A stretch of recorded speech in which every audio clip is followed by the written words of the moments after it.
sudah masuk hukum kanonik. Artinya hukum kanonik gereja itu artinya sebenarnya semua orang Katolik sebenarnya harus mengalami itu.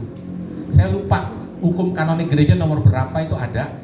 Baru berapa tahun yang lalu ya diresmikan ketika Paus meresmikan namanya Karis. Karis itu adalah Badan Pelayanan Pembaruan Karismatik Katolik seluruh dunia. Di bawah Dewan Kepausan untuk Kerasulan Awam. Ya. Nah, saat ini sesi ini sesuai dengan harapan dari Mama, ya, saya akan menerangkan sedikit mengenai pujian penyembahan di dalam persekutuan doa. Karena ini bagian dari materi juga, ya. Saya bawa oleh-oleh buku itu cuma 25 karena nggak buat. Karena saya kan dibilangin pesertanya 80.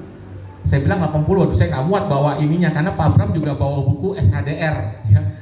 Jadi kami tenteng-tentengan tadi. Saya bawa 25, nanti dibagikan aja. Yang apa yang kami terangkan di sini ini di buku itu lengkap, ya.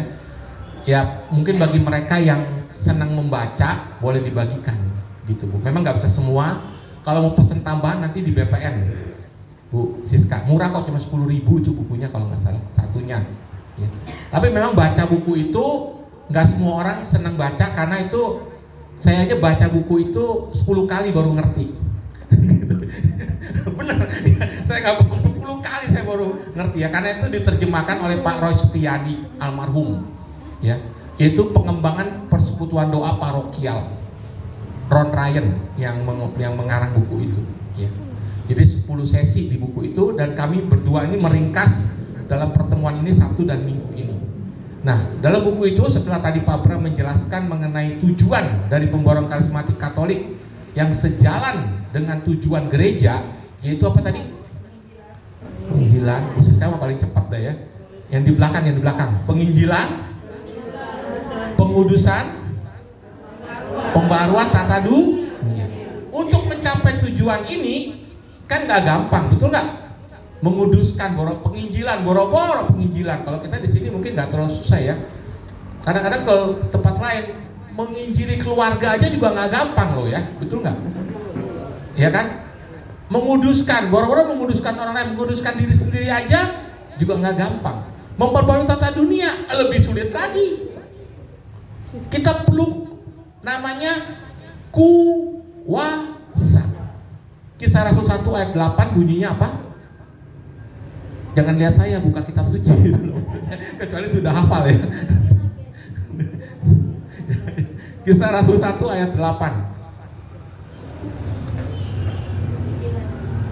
Ibu silakan. Ya, enggak, maksudnya bacaannya. Yang sudah ketemu boleh baca Bu dengan suara yang keras.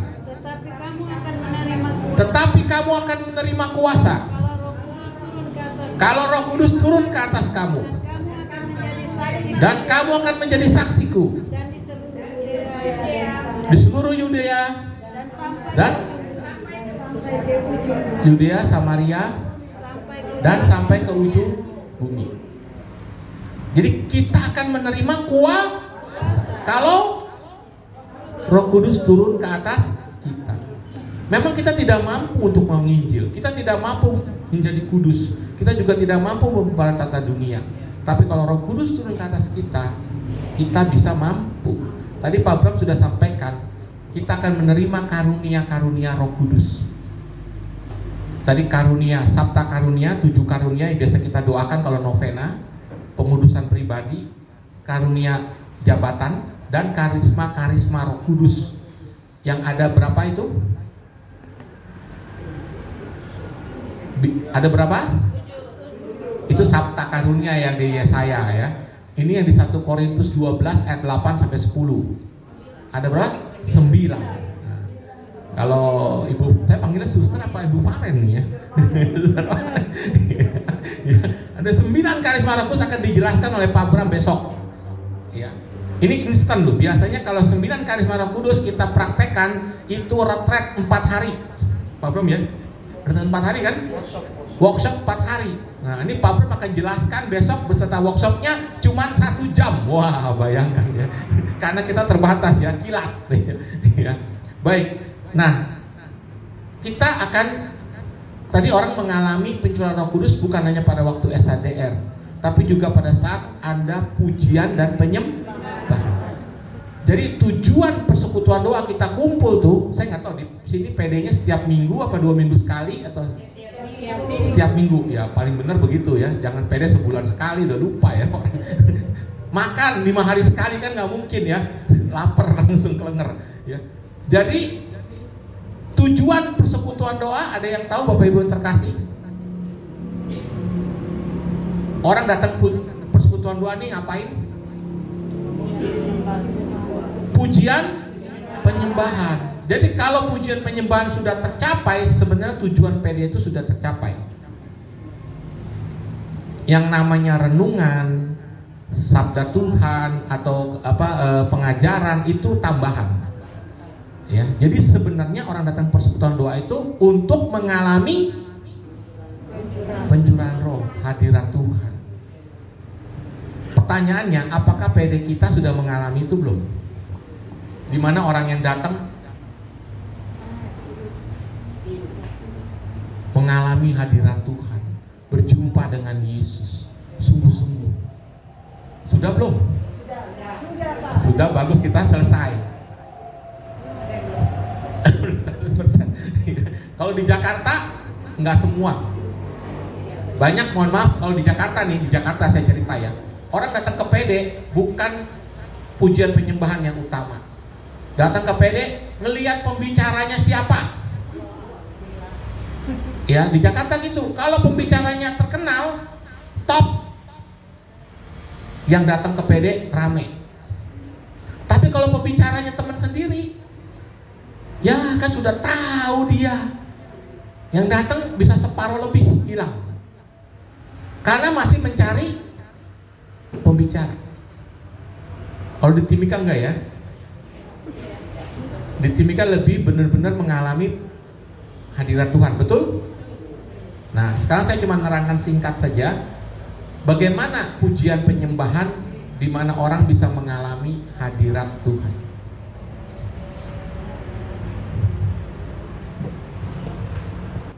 Tujuan pokok dari PD-PD paroki adalah doa, yaitu pujian penyembahan, ya. Karena pengalaman baptisan roh, doa itu punya kuasa. Beda ya? Beda nggak kalau pertemuan lingkungan dengan pertemuan PD? Di sini namanya apa ya? Kalau pertemuan kombas. Iya. Anda kalau pertemuan lingkungan kombas terus pasti dianggap orang aneh kan? Karena pengalaman baptisan roh, doa diberi kekuatan ya untuk meningkatkan relasi dengan Allah. Doa adalah praktek penyadaran akan kehadiran Allah.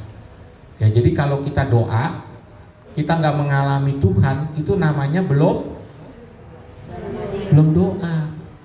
Bener nggak? Contohnya seperti ini, contoh aja ya. Bapa kami yang ada di surga, dimuliakan namamu, datanglah kerajaanmu, jadilah kehendakmu seperti dalam surga, berilah kami rezeki pada hari ini dan ampunilah kesalahan kami, seperti kami pun mengampuni yang bersalah kepada kami, dan janganlah masuk kami dalam percobaan, tapi bebaskanlah kami dari yang jahat. Amin. Doa nggak itu? Itu artinya sama dengan mengucapkan rumus doa. Tapi kalau Anda begini, doa nggak? Nggak ada yang tahu. Bisa doa, bisa pikiran melayang-layang ya. Bener nggak? Bisa doa kalau Anda mengalami hadirat Tuhan, mengalami kehadirannya. Jadi walaupun Anda hening, Anda mengalami Tuhan hadir, Anda mengalami berjumpa dengan Dia, Anda doa itu sebenarnya. Jadi doa itu mengalami kehadiran Allah. Itu doa ya. Pertanyaannya, gimana caranya kita mengalami kehadiran Allah di dalam persekutuan doa? Itu yang paling penting. Jadi tujuan persekutuan doa, penyembahan adalah tujuan doa, tujuan PD, membawa orang dan segenap umat berada di pusat pada diri menuju Allah. Maksudnya begini, kalau kita datang PD, kan saya tanya, kenapa ibu datang ke PD? Kenapa bapak datang ke PD? Pak, mau mencari ketenangan. Karena kadang-kadang orang, mohon maaf ya, hidup di dunia ini hidup bukan tanpa masalah ya, betul nggak? Masalah kan banyak ya. Masalah apa saja? keluarga, orang tua anak, ekonomi, aduh di PHK, aduh belum dapat kerjaan, aduh banyak macam. Ya pernah satu persekutuan doa saya tanya, kenapa datang ke PD? Karena banyak masalah Pak. Setelah selesai acara PD, seorang ibu datang pada saya, Pak Vincent tolong doakan dong. Doain apa? Anak saya gila Pak. Waduh, benar kasihan juga ya ibu ini ya. Banyak masalahnya gitu. Nah, ketika kita di dalam persekutuan, ketika kita dalam doa, kalau kita mengarahkan hati kepada Tuhan, itu pikiran kita beralih dari berpusat pada masalah atau diri kita, berubah menjadi berpusat kepada Allah. Itu maksudnya ya. Nah, ini paling penting. Kan dalam persekutuan doa suka ada namanya, di sini istilahnya apa ya? Kalau yang memimpin pujian penyembahan itu OWL, ikut sama. Kalau di Jakarta namanya bukan WL lagi. WL itu ambil dari gereja sebelah, kan worship leader. Kalau di kita namanya pelayan pujian. PP. Apa maksudnya pelayan pujian? Apa bedanya? Kalau WL dia kan pemimpin, worship leader. Kalau pelayan pujian, dia melayani. Melayani apa? Melayani supaya semua umat yang hadir mengalami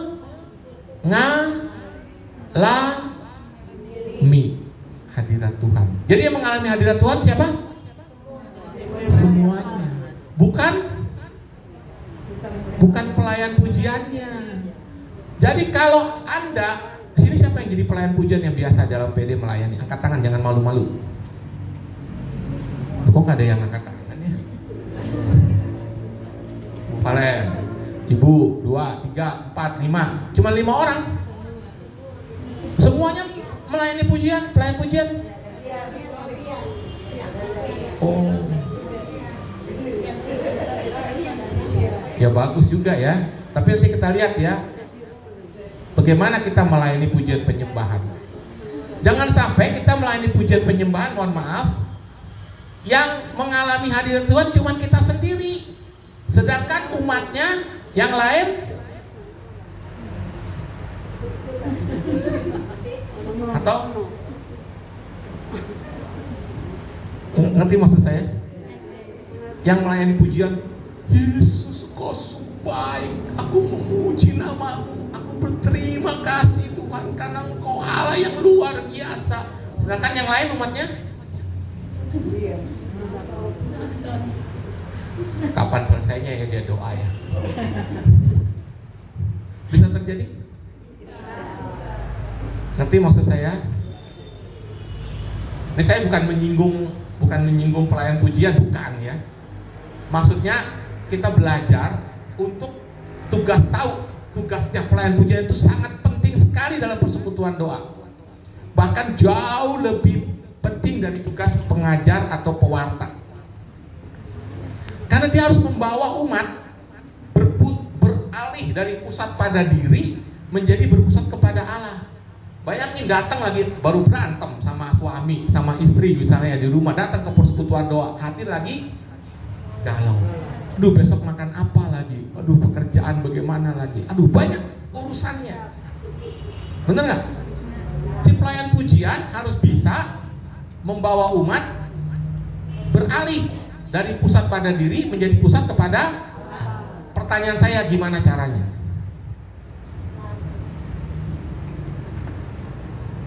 Ayo nih biasa melayan pujian ini. Ya, Bu Siska. Kalau mereka yang belum berbahasa lidah atau bahasa roh, nanti di saat pujian penyembahan katakan haleluya, haleluya. Iya, bagus, salah satu itu penting. Oke, yang lain? Ya, Ibu, Mama. Salah satunya kita mulai mempersiapkan diri hati untuk masuk di dalam persekutuan doa itu dengan caranya bagaimana kita mengatur pertumbuhan kita mulai dari awal sampai berakhir. Di dalam salah satunya bagaimana kita membawa persekutuan doa itu semua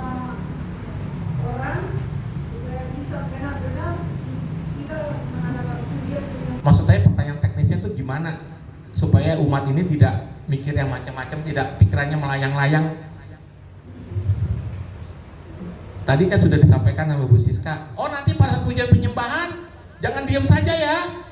Kan seringkali kalau orang belum bisa berdoa dalam roh, pada waktu penyembahan diam saja, bener nggak? Karena saya kagak ngerti harus ngapain. Tadi Bu Siska sudah bilang jangan diam saja, mulutnya dibuka, ngomong apa? Haleluya, haleluya, gitu kan?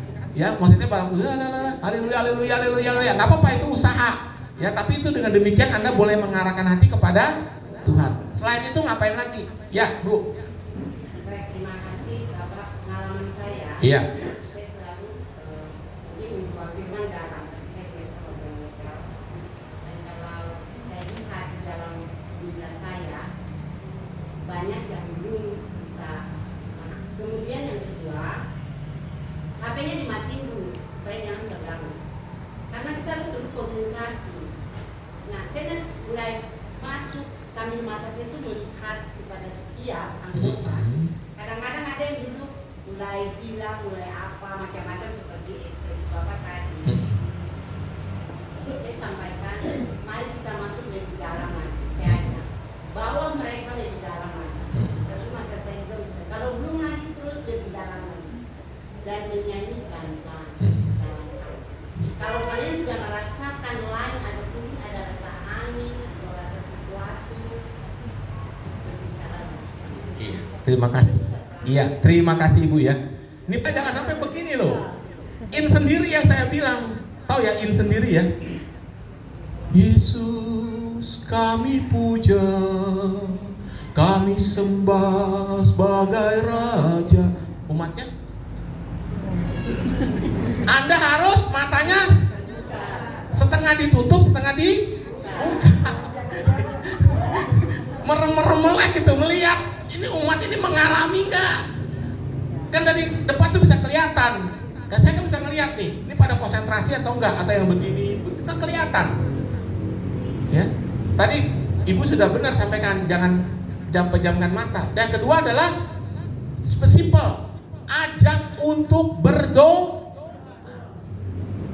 Jangan yang mendominasi si pelayan pujiannya. Dia yang berdoa panjang-panjang, dia yang berdoa, dia yang bernyanyi, jangan. Umatnya harus aktif berdoa, diajak. Pak, nggak ada yang mau diajak.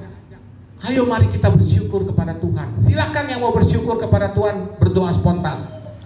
Kagak ada yang doa.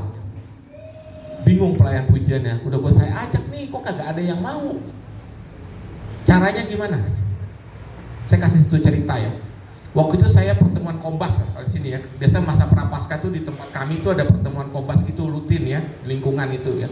Kalau umat lingkungan tahu sendiri ya.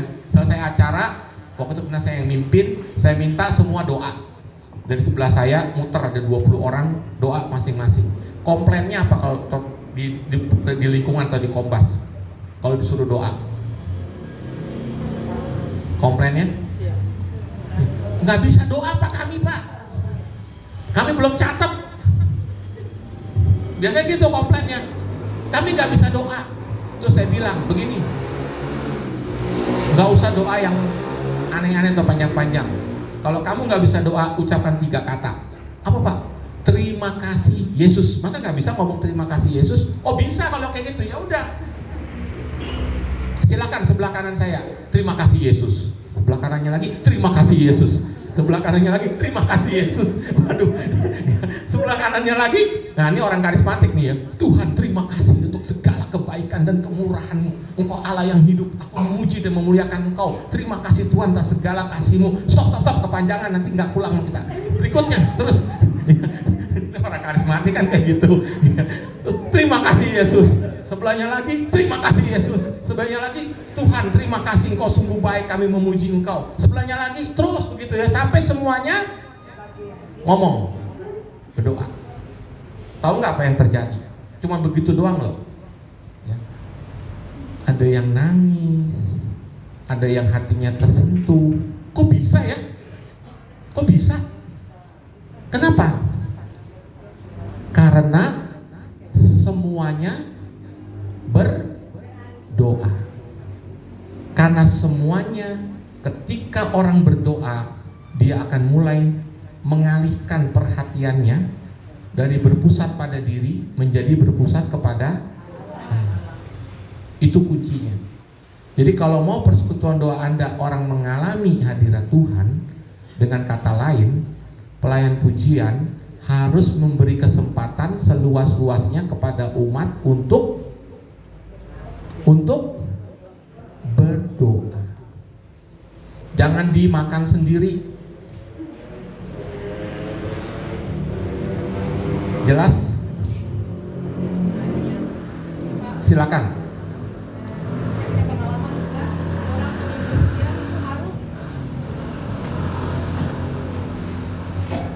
Seorang pelayan pujian juga dia harus menyiapkan lagu-lagu yang dikenal oleh anggota.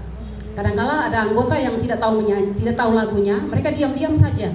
Sementara yang tahu lagu itu, mereka sungguh-sungguh mendalami lagu itu, mengekspresikan itu.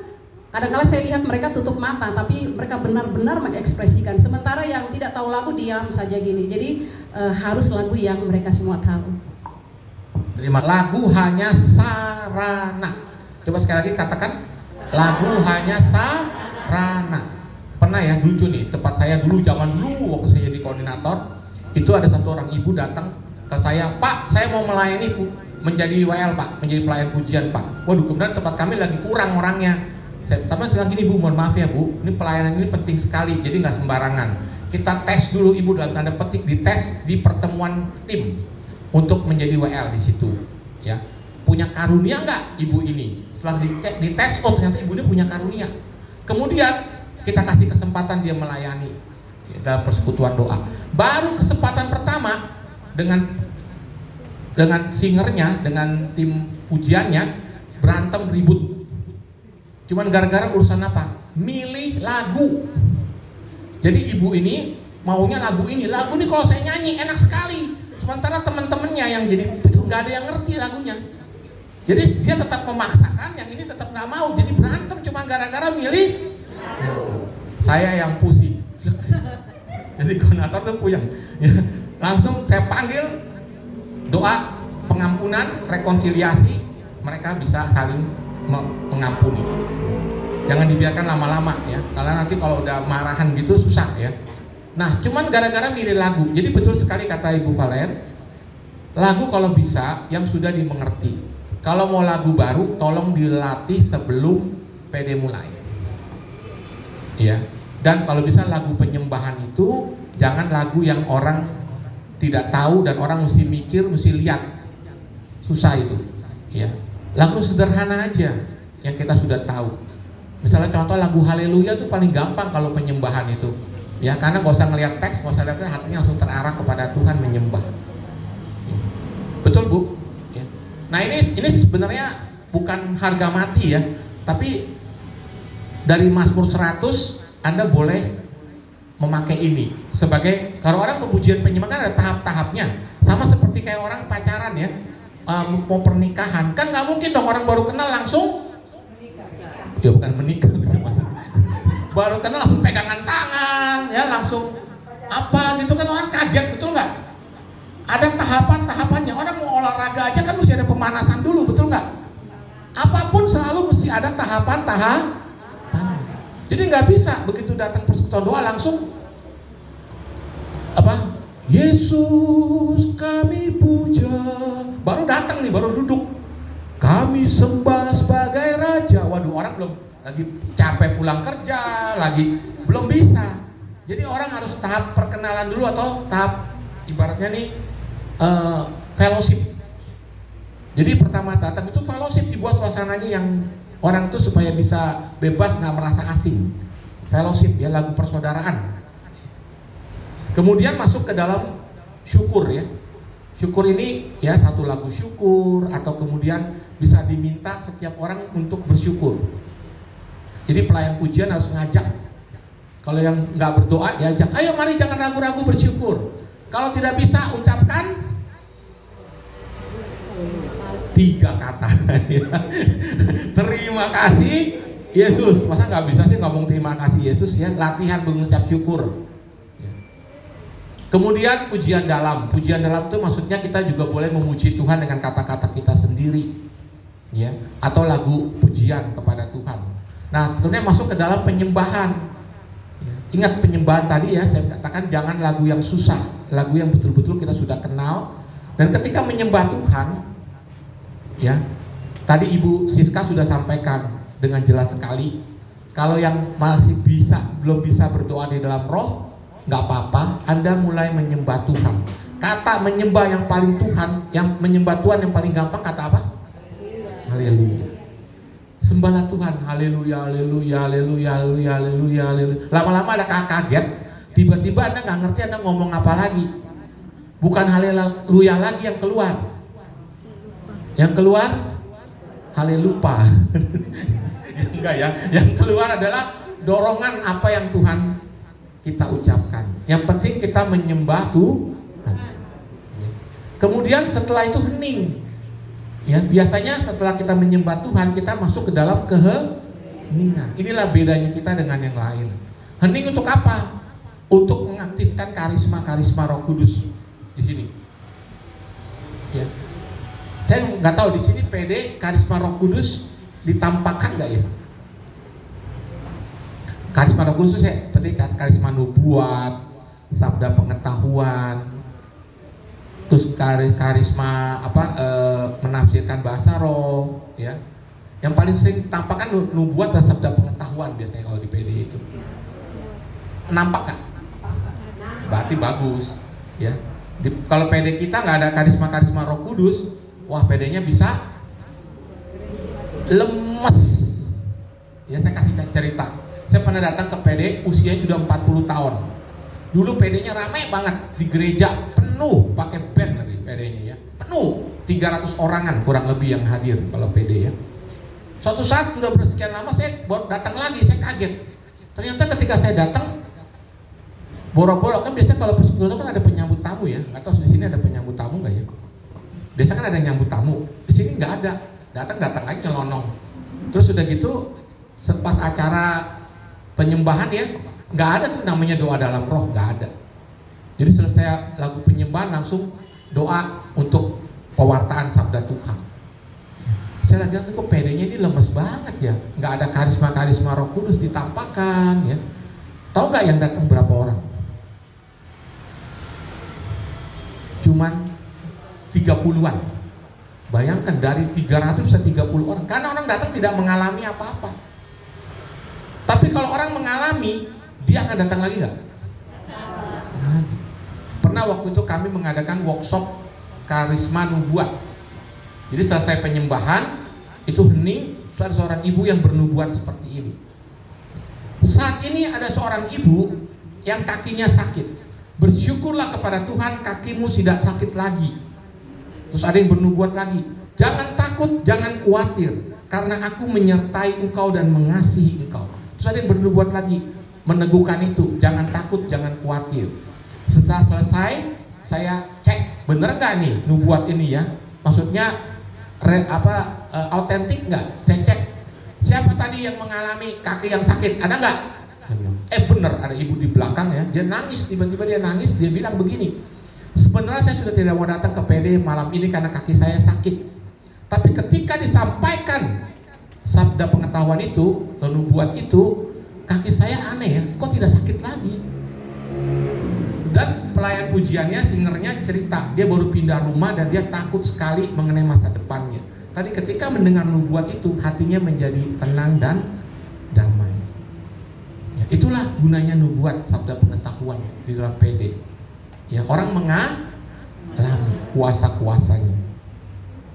Kemudian syukur dan PD bisa berlanjut ya, dengan sharing kitab suci bisa, nggak harus pewartaan ya. Bisa juga di kesaksian. PD itu penting sekali, ada kesaksian dalam PD. Orang mengalami, dia bercerita tentang cinta Tuhan. Pengajaran atau renungan, kemudian doa syafaat. Ya. Nah, nanti Bapak Ibu terkasih, mudah-mudahan waktunya masih cukup ya. Saya mau mengajar sebenarnya kepada Anda. PD itu kan seminggu sekali. Di luar acara PD ada nggak doa tim? Nggak ada. Ada yang ada yang enggak. Ya. Timika ada dengan Seregio Papua. Oh, maksudnya di PD-nya? Tidak, apa di PPKK ada. Sebaiknya nanti kita besok ya belajar tentang kepemimpinan dan juga dalam PD itu. PD itu bukan hanya pertemuan PD-nya. Pertemuan PD kan antara tim dengan umat. Ya. Timnya sendiri harus ada pertemuan lagi, entah 2 minggu sekali, disepakati aja untuk berdoa bersama, ya, supaya kita mengalami kekuatan baru di dalam melayani. Nah, di dalam doa bersama itulah bisa macam-macam. Bisa, saya akan ajarkan mengenai doa syafaat profetik. Itu untuk melatih karisma-karisma Roh Kudus supaya kita tetap terbakar semangatnya. Ya.